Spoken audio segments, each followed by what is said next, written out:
اور کچھ لوگ سوشل میڈیا پر ایک سوال یہ بھی کرتے ہیں کہ آپ مجھے یہ بتائیے کہ عید میلاد النبی صلی اللہ علیہ وسلم منانے کی ممانعت کہاں ہے؟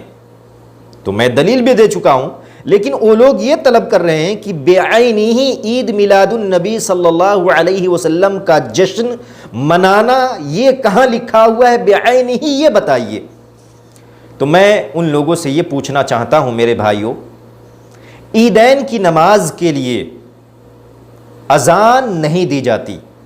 اگر کوئی شخص کھڑے ہو کر عیدین کی نماز کے لیے اذان دینا شروع کیا تو کیا کہیں حدیث کی کتابوں کے اندر یا قرآن مجید کے اندر لکھا ہوا ہے کہ عیدین کی اذان دینا غیر مشروع ہے یا ناجائز ہے یا ممنوع ہے؟ خدا کی قسم کہیں نہیں لکھا ہوا۔ یا اسی طریقے سے ایک اور میں آپ سے سوال کرنا چاہتا ہوں، اگر کوئی شخص عشاء کی جو 4 رکعات فرض ہے 5 رکعات پڑھ لے تو کیا کہیں لکھا ہوا ہے کہ 5 رکعات پڑھنا ممنوع ہے؟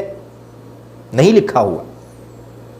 میرے بھائیوں، یہ سمجھنے والی بات ہے، اور یہ ہے کہ عبادت کے اندر ساری کی ساری چیزیں ممنوع محظور ہیں جب تک کہ اس عبادت کا ثبوت اللہ کے نبی صلی اللہ علیہ وسلم کی زندگی سے نہ مل جائے، صحابہ کی زندگی سے نہ مل جائے، کیونکہ اللہ کے نبی صلی اللہ علیہ وسلم نے کہا فَعَلَيْكُمْ بِسُنَّتِي وَسُنَّتِ الْخُلَفَاءِ الرَّاشِدِينَ الْمَهْدِيِّينَ۔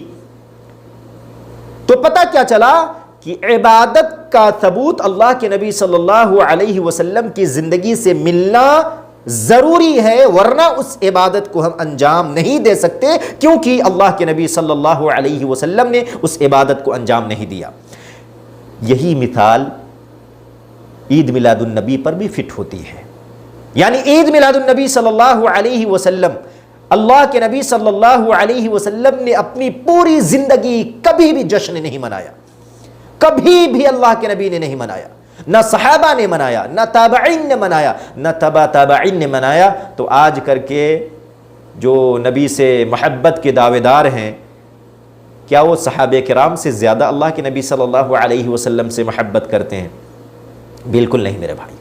اسی لیے یہ سوال بند ہونا چاہیے اور سمجھنا چاہیے کہ عید میلاد النبی صلی اللہ علیہ وسلم جو عبادت سمجھ کر کے کیا جاتا ہے، اس کا دین اسلام کے اندر کوئی ثبوت نہیں ہے اور اس کی کوئی جگہ نہیں ہے، کیونکہ وہ بدعت ہے۔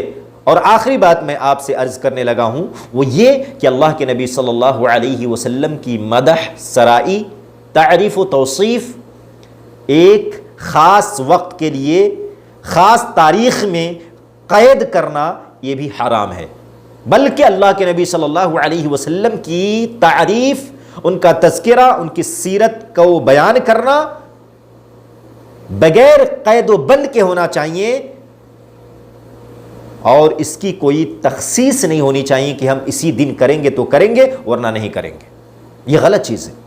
اسی لیے میرے بھائیوں، سمجھنے کی بات یہ ہے کہ عبادت اللہ کے نبی صلی اللہ علیہ وسلم کی طرف سے اگر مشروع ہے تو کریں گے، ورنہ ہم اس عبادت کو نہیں کریں گے جس عبادت کا ثبوت اللہ کے نبی صلی اللہ علیہ وسلم کی زندگی سے نہیں ہے اور صحابہ کی زندگی سے نہیں ہے۔ اللہ سبحانہ و تعالی ہم سب کو نبی کریم صلی اللہ علیہ وسلم کی سیرت کو سمجھنے اور نبی کریم صلی اللہ علیہ وسلم کی سنت کو سمجھنے اور ان پر عمل کرنے کی توفیق عطا فرمائے، آمین۔ وصلی اللہ علی نبینا محمد وعلی آلہ واصحابہ اجمعین، والسلام علیکم ورحمۃ اللہ وبرکاتہ۔